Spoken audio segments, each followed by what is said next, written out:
Sleeping Beauty. Read the story along with me and find out what happens. You'll know when it's time to turn the page when you hear this sound.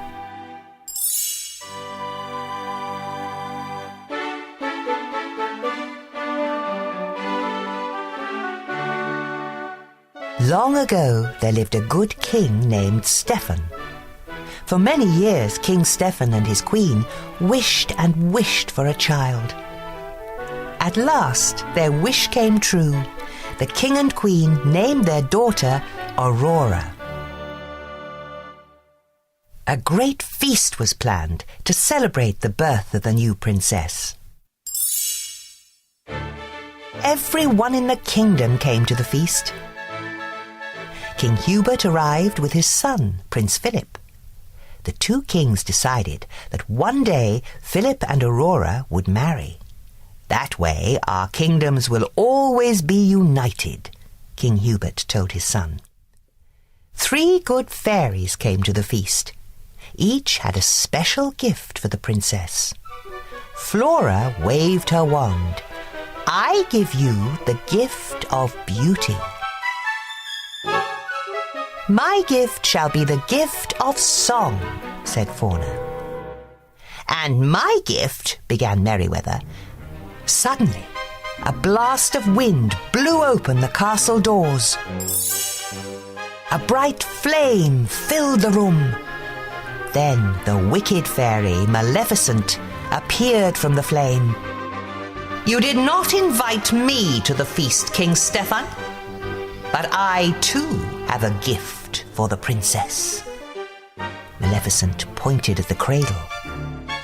Before the sun sets on her 16th birthday, the princess will prick her finger on the spindle of a spinning wheel, and she will die. Seize that creature, shouted the king. But Maleficent disappeared in a cloud of smoke. Luckily, Merryweather still had her magical gift to give. The good fairy could not undo the evil spell, but she could soften it. Merryweather waved her wand. Sweet Aurora, she said, not in death, but just in sleep, the fateful prophecy you'll keep. From this slumber you shall wake, when true love's kiss the spell shall break. King Stefan had all the spinning wheels in the kingdom burned.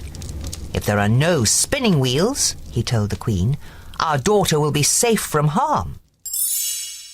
The 3 fairies knew Aurora still wasn't safe. Flora had an idea. The fairies would secretly raise the princess themselves in a cottage in the woods. And no magic, Flora told the others. Then Maleficent will never be able to find us. The fairies explained their plan to the king and queen. Reluctantly, the king and queen agreed. That night, 3 peasant women left the castle with a small bundle. The 3 women arrived at a cottage nestled deep in the forest.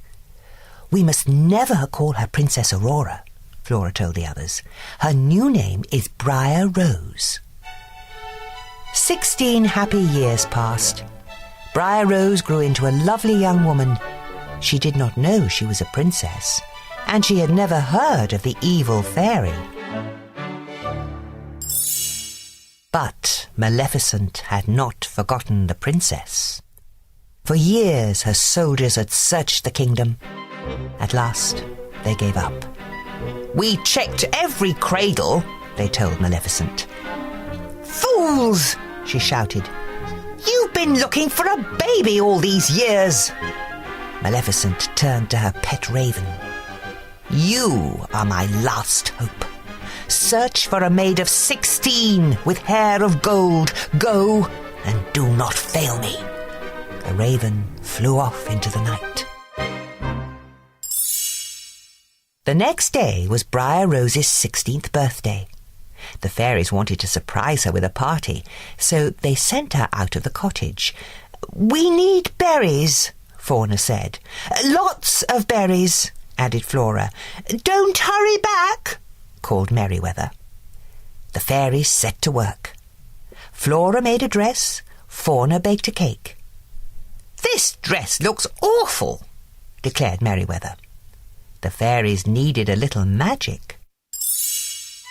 Meanwhile, Briar Rose was singing to the forest animals. She told them all about a prince she had met in her dreams. Nearby, Prince Philip was riding his horse. When he heard Briar Rose singing, the prince couldn't resist joining in. For a little while they sang and danced together. What is your name? Prince Philip asked. Why, it's...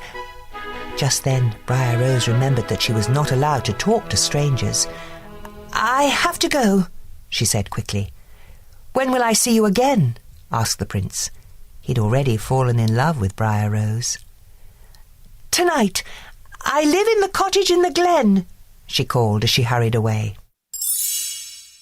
Back at the cottage, Fauna had fetched their magic wands. She waved her wand. Now the cake was perfect. Flora changed the dress she had made into a beautiful pink gown. It should be blue, said Merryweather. She made the dress blue. Pink, shouted Flora. The fairies kept changing the dress from pink to blue, and blue to pink. Pink and blue magic dust flew everywhere. Maleficent's raven saw the magic dust flying out of the chimney. He had found the princess. Back he went to tell Maleficent. Just then, Briar Rose returned to the cottage. Surprise! The fairies shouted. Oh, this is the happiest day of my life, cried Briar Rose. I met the most wonderful young man. He's coming here tonight. The fairies could see she was in love. But that's terrible, said Fauna. Why? Asked Briar Rose. The fairies told Briar Rose that she was really Princess Aurora. She had to return to the castle that very night, and she had to marry a prince. Aurora was very unhappy. She would never see the young man she had met in the forest again. Yet everyone in the castle was happy. King Stephen couldn't wait to see his daughter, and King Hubert couldn't wait for her to marry Prince Philip. When they arrived at the castle, the fairies left to fetch the king and queen. No sooner had they gone than a magic ball of light appeared. Aurora followed it up the stairs to a small room. Maleficent was waiting for her with a spinning wheel. Aurora had never seen a spinning wheel before. She reached for the spindle. Touch it, Maleficent hissed. Aurora touched the spindle and fell into a deep sleep. The three fairies had been searching for Aurora. They found her lying on the floor, fast asleep. The fairies placed the princess on a bed. She will sleep until she is kissed by her true love, sighed Flora. Perhaps he is the young man she met in the forest. He was coming to the cottage tonight, remembered Merryweather. Let's meet him there, said Flora. But first, let's put everyone in the castle to sleep. That way, no one will know what has happened. The fairies cast a spell over the entire castle. Soon, everyone was fast asleep. Prince Philip had already arrived at the cottage. He had decided to marry the girl he had met in the forest instead of Princess Aurora. Maleficent's soldiers were waiting for him. They tied up the prince and brought him to the Forbidden Mountains. Maleficent told Prince Philip that the girl in the forest was really Princess Aurora. She was sure he would never escape to wake his sleeping beauty. But the three fairies realized what had happened. They sneaked into the dungeon and freed the prince. Take this magic sword and shield to protect you, said Merryweather. The prince set off to rescue the princess. Maleficent tried to stop him. She raised an enormous hedge of thorns around King Stephen's castle. But Prince Philip hacked his way through the thorns. The evil fairy was furious. She transformed herself into a fire-breathing dragon and tried to destroy the prince. Luckily, the magic shield protected him. Finally, the prince saw his chance. He threw the sword at the dragon's heart. That was the end of the dragon. And the evil fairy, too. The prince entered the palace yard. Everyone was sleeping. He raced up the stairs to the tower. He found Princess Aurora asleep on the bed. As soon as he kissed her, Aurora's eyes opened. The spell had been broken. Everyone else in the castle woke up too. The king and queen were very happy to see their daughter, and King Hubert was very happy to learn that the prince and princess were in love. The three fairies watched as the young couple danced across the floor. "I just love happy endings," sighed Fauna. Flora and Merryweather couldn't have agreed more.